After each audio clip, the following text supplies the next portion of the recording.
Hello everyone. तो पिछली video में हमने लॉन्गेस्ट मैच का हमने एग्जांपल किया था एक, और देखा था कि लॉन्गेस्ट मैच की एल्गोरिथम क्या बोलती है और एरर रिकवरी हम कैसे करते हैं। इस वीडियो के अंदर हम उसका एक सूडो कोड देखेंगे, और अगली वीडियो के अंदर हम खुद का एक लेक्चर बनाएंगे छोटे से इंटरप्रेटर के लिए। तो वहाँ पे हम इस कोड को एक्शन में देखेंगे कि हाँ, एग्जैक्टली क्या क्या वेरिएबल्स हम सेट कर रहे हैं और क्या हमारा होगा। तो इस वीडियो के अंदर हम बेसिकली सूडो कोड को देखेंगे कि हम लॉन्गेस्ट मैच की एल्गोरिथम को किसी भी लैंग्वेज में कैसे लिख सकते हैं। ठीक है। तो स्टार्टिंग करने से पहले हम क्या करेंगे, करंट स्टेट को जीरो सेट कर देंगे, क्योंकि हम मान के चल रहे हैं zero is the starting state. और प्रीवियस एक्सेप्ट स्टेट को हम सेट कर रहे हैं नन। प्रीवियस एक्सेप्ट स्टेट को नन करने का मतलब बाद में पता लगेगा। मतलब बेसिकली यही है कि हमने पिछली वीडियो में क्या देखा था कि 4 5.678 था मान लिया। तो 4 मेरा एक्सेप्ट कर रहा था, 5 तक भी मेरा एक्सेप्ट हो रहा था, डॉट तक मेरा एक्सेप्ट नहीं हो रहा था।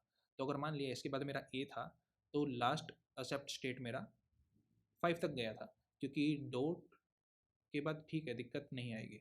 मतलब मान लिया कि पिछली वीडियो के अंदर क्या था, पिछली वीडियो के अंदर हमने ये देखा था कि डॉट ए एंड डी एक वैलिड लेगजिम हो सकती है, डॉट और एक वैलिड लेगजिम हो सकती है। हमारे पास 0 से लेकर 9 तक कोई भी इंटीजर वैलिड लेगजिम दे सकते हैं, और 0 से लेकर 9 तक डॉट, 0 से लेकर 9 और 0 से लेकर 9, ये हमारी रेगुलर एक्सप्रेशन थी। तो अगर मान लिया मेरे एग्जाम्पल में ये था ना कि 45.6 ए, तो यहाँ पे क्या था, 4 मेरा सेप्टिंग स्टेट पे जाएगा, 5 मेरा सेप्टिंग स्टेट पे जाएगा, डॉट मेरा सेप्टिंग स्टेट पे नहीं जाएगा, डॉट मेरा कुछ और ट्रांजिशन मारेगा, 6 भी मेरा कुछ और ट्रांजिशन मारेगा। लेकिन 6 के बाद मेरी एक ही कोई ट्रांजिशन नहीं थी। अगर पिछली वीडियो के अंदर हम देखें तो हमारे पास क्या है, लास्ट एक्सेप्टिंग स्टेट हमारी स्टेट नंबर 5, इसकी इनपुट कैरेक्टर 5 तक थी। तो प्रीवियस एक्सेप्टिंग स्टेट हम यहाँ पे इस चीज़ का ध्यान रख रहे हैं। तो हाँ, अगर मैं इनपुट के अंदर बहुत आगे चला गया, मेरे को फ़र्क नहीं पड़ता, मेरी लास्ट एक्सेप्टिंग स्टेट को मैं ध्यान में रखूँगा कि हाँ, मेरी इस पोजीशन के अंदर ये स्टेट थी। तो दो चीज़ हुई, एक इनपुट स्ट्रिंग के अंदर कौन सी पोजीशन है, और स्टेट मशीन के अंदर। तो मान लिया स्टेट नंबर 0 थी, और 0 से लेकर 9 तक मैं मान लिया स्टेट नंबर 10 में गया था कुछ, और 0 से लेकर 9 तक ये मेरी फाइनल स्टेट थी, और उसके बाद मेरा डॉट आया, मैं स्टेट नंबर 11, उसके बाद 0 से लेकर 9 तक कुछ भी आए, वगैरह वगैरह। तो यहाँ पे मैं state number previous accept state को 10 रखूँगा, क्योंकि 10 के ऊपर मेरा 5 तक एक्सेप्ट हुआ था।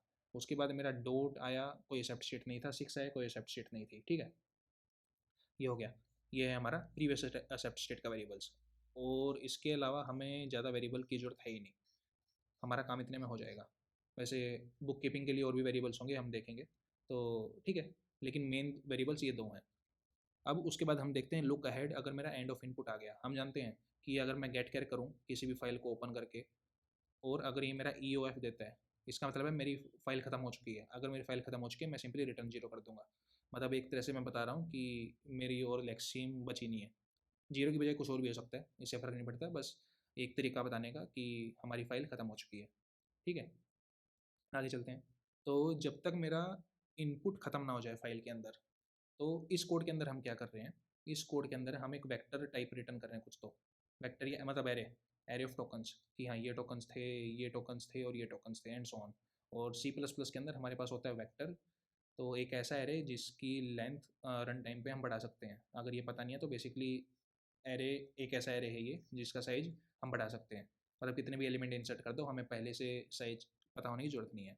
तो इस कोड के अंदर हम एक बड़ी एरे बना रहे हैं, और उस एरे के अंदर सारे टोकन्स पुश करके एक साथ रिटर्न कर देंगे बाद में। ठीक है। तो जब तक मेरा एंड ऑफ इनपुट ना हो जाए, एक एक करेक्टर मैं रीड करूँगा। तो ये जो मेरा पूरा कोड है, ये चलेगा मेरा पर करेक्टर, एक एक कैरेक्टर में रीड करूँगा और आगे चलता रहूँगा। ठीक है, पीछे भी आऊँगा, वो बाद में देखते हैं। बट मेन चीज़ ये है।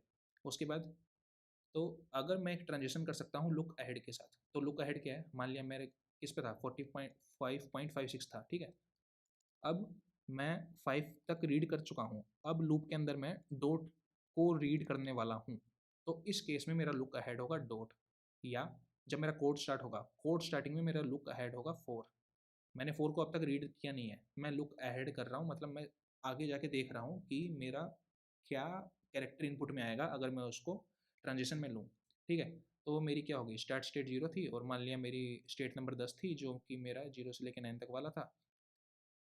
ठीक है, तो इस केस के अंदर मैं स्टेट नंबर 0 के अंदर हूँ, मैं 4 रीड करने के बाद स्टेट नंबर 10 में चला जाऊँगा, और 4 के लिए मेरे पास वैलिड ट्रांजिशन है 0 के लिए। तो क्या होगा, करंट स्टेट की वैल्यू शुरू में 0 थी, ये सेट हो जाएगी 10 पे।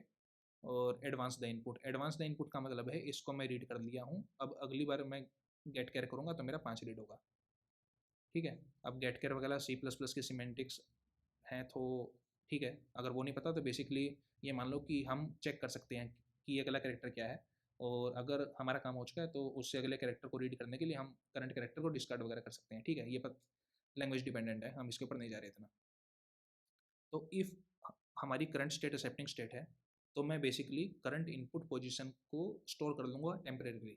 मतलब बेसिकली क्या कर रहा हूँ कि फाइल के अंदर मैं कहाँ तक आ चुका हूँ, मतलब इनपुट के अंदर मैं कहाँ तक आ चुका हूँ, और मेरी स्टेट नंबर क्या थी। मैं 2 चीज़ यहाँ पे मेमोरी के अंदर टेम्परेरीली लोकल वेरिएबल या टेम्परेरी वेरिएबल के अंदर स्टोर कर दूँगा, ताकि जब बाद में जाके एरर आए तो मैं लॉन्गेस्ट मैच का हमने देखा था, वहाँ तक कर दूँ कि हाँ लास्ट मैच मेरा यहाँ तक हुआ था, मेरे पास ये इन्फॉर्मेशन थी। ठीक है?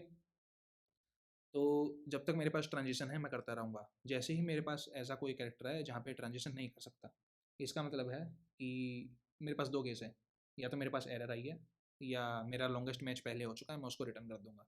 ठीक है? तो पहले हम एरर देखते हैं। अगर हमारे पास ये हो गया मेरा एरर का केस, और ये हो गया मेरा लॉन्गेस्ट मैच रिटर्न का, और ये है मेरा लॉन्गेस्ट मैच स्टोर करने का कोड। ठीक है, कोई बड़ी बात नहीं है।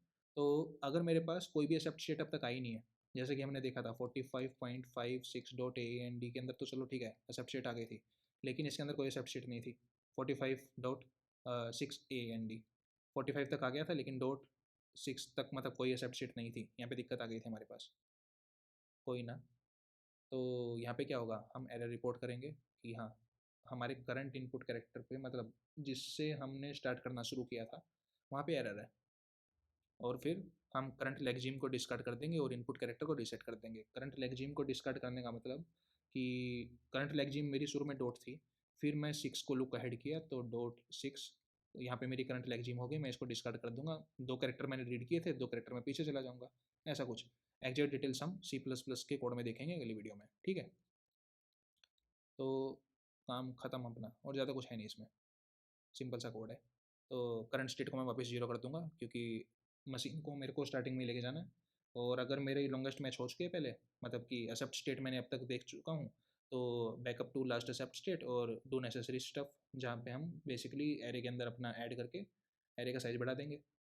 और एरर के लिए हम क्या कर सकते हैं कि हाँ मान लिया मेरा ये था कि डॉट डॉट डॉट ये इनपुट में आया, तो ये अपनी एरर होनी चाहिए, क्योंकि 3 लगातार डॉट हमारे एक्सेप्ट नहीं हो रहे।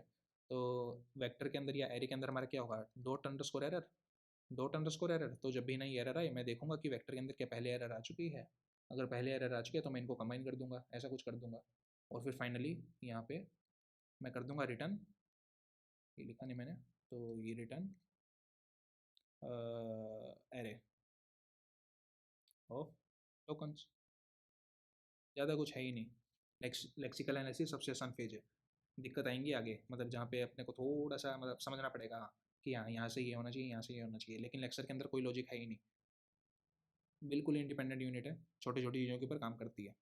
ठीक है, अब वर्किंग कोड इसका देखना हो तो वो हम अगली वीडियो में देखेंगे, जहाँ पे हम अपना खुद का छोटा सा प्यारा सा कैलकुलेटर बनाएंगे पाइथन के इंटरप्रेटर की तरह, कि इनपुट डाला आउटपुट दिया, फिर इनपुट डाला आउटपुट दिया, सिंपल, ज़्यादा कुछ नहीं है।